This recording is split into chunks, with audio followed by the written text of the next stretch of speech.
Tekrar merhaba, Horavax'tan SHH 2019 Horavax ekibi olarak geldik. Yine görevlerimizi yaptık, randevularımızı yaptık, işlerimizi bitirdik ve klasikleşmiş olan bir sohbetimizi yapıyoruz. Fuarla ilgili fuar sonu değerlendirmesini. Yoruldun mu Burak? Yine nedir durumun? Yani aslında biraz yorucu geçtiğini söyleyebilirim ama yorucu derken zevkli ve yorucu geçti. Çünkü markalar çok iyi hazırlandığı için yorulduk. Her yerde çok fazla vakit harcadık ama buna değdi. Dolayısıyla memnuniyet dolu bir yorgunluk diyebilirim. Peki bunu neye bağlıyorsun Burak? Biz 2 senedir özellikle fuarları eleştiriyoruz. SHH'i ekstra eleştiriyoruz. Burada yeniliklerle ilgili hem estetik anlamda hem mekanik anlamda çok tatmin olmuyoruz ama bu sene neredeyse birkaç senenin acısı çıkmış vaziyette. Bunu neye bağlıyorsun? Aynen. Neden böyle bir değişiklik var ya da bize bunu hissettiren şey ne? Yani şöyle söyleyeyim, 2016'ya dönecek olursak aslında genelde lüks sektöründe yaşanan bir kriz vardı. Sadece saatlerle ilgili değil, lüks tüketimle alakalı bir krizdi bu ve bütün bu kulvarda faaliyet gösteren firmaları vurmuştu. Her yere yansımış. 2017'de bunun toparlanması bizim biraz gözümüze çarptı. Sonuçta bunun sinyallerini almaya başladık. Geçen sene aslında piyasalar toparlanmasına rağmen bu sefer markalar çok müthiş yeniliklerle gelmemişti. Böyle bir problem vardı.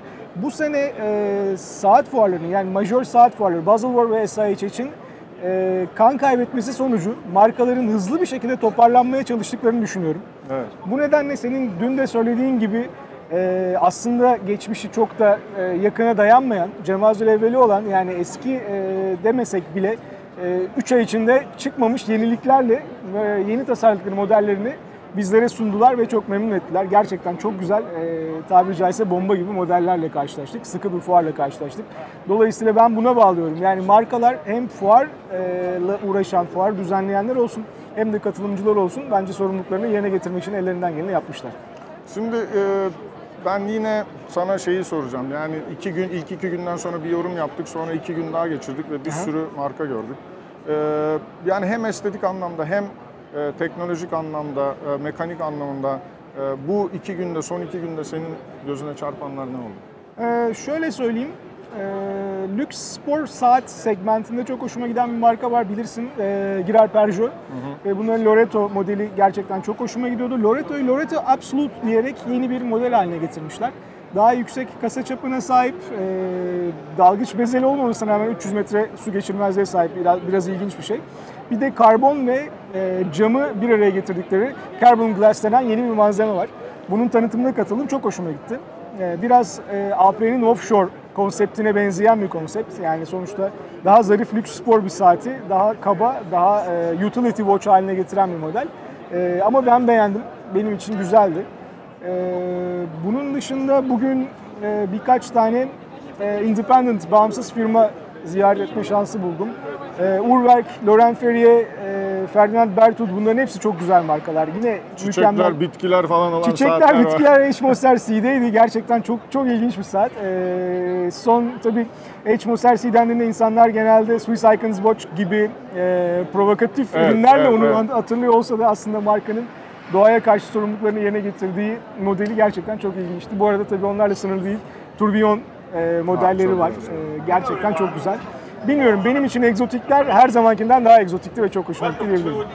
Benim sana son sorum. Okay. Şimdi biz burada aslında bir saat tutkunu olarak yani saatleri seven, saatlerle senelerdir zaman geçiren birileri olarak buradayız. Tamam, Horavax sayesinde bir de bizim bir basın kimliğimiz oldu yani gazeteci kimliğimiz oldu ama asıl işimiz saatlere olan sevgimizi Horavax'ta bunu editoryal olarak bizi izleyenlere seyrettirmek. Bu SIH fuarı özelinde sorarsak senin hangi özelliğin daha öne çıktı? Yani saat tutkunu özelliğin mi daha çok öne çıktı yoksa editoryal işler yapan özelliğin kimliğin mi öne çıktı?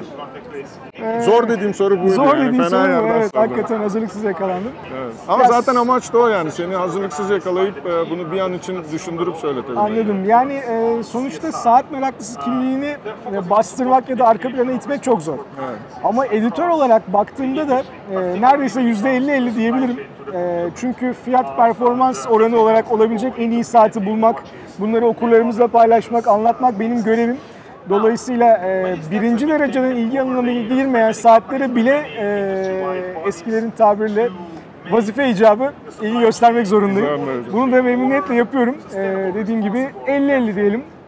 Biraz editör. 51-49 bile olmuyor mu yani? Bazı markalar için oldu. Mesela Cartier'in yeni Santos'unda direkt saat meraklısı tarafa kısmında geçtim. ağır bastı. Ki gerçekten aslında çok güzel bir saat. Ama ben Cartier'i çok sevdiğim için tabii ki bende bir 1-0 maça galip başlama durumu var yani. Benim sorularım bu kadar. Senden varsa bir şeyler onları da biraz da sorayım. seni dinleyelim. Sen daha high-end egzotikleri seven ve bunun koleksiyonunu yapan bir insansın. Senin bu konudaki yorumların, izlenimlerin nasıl olur?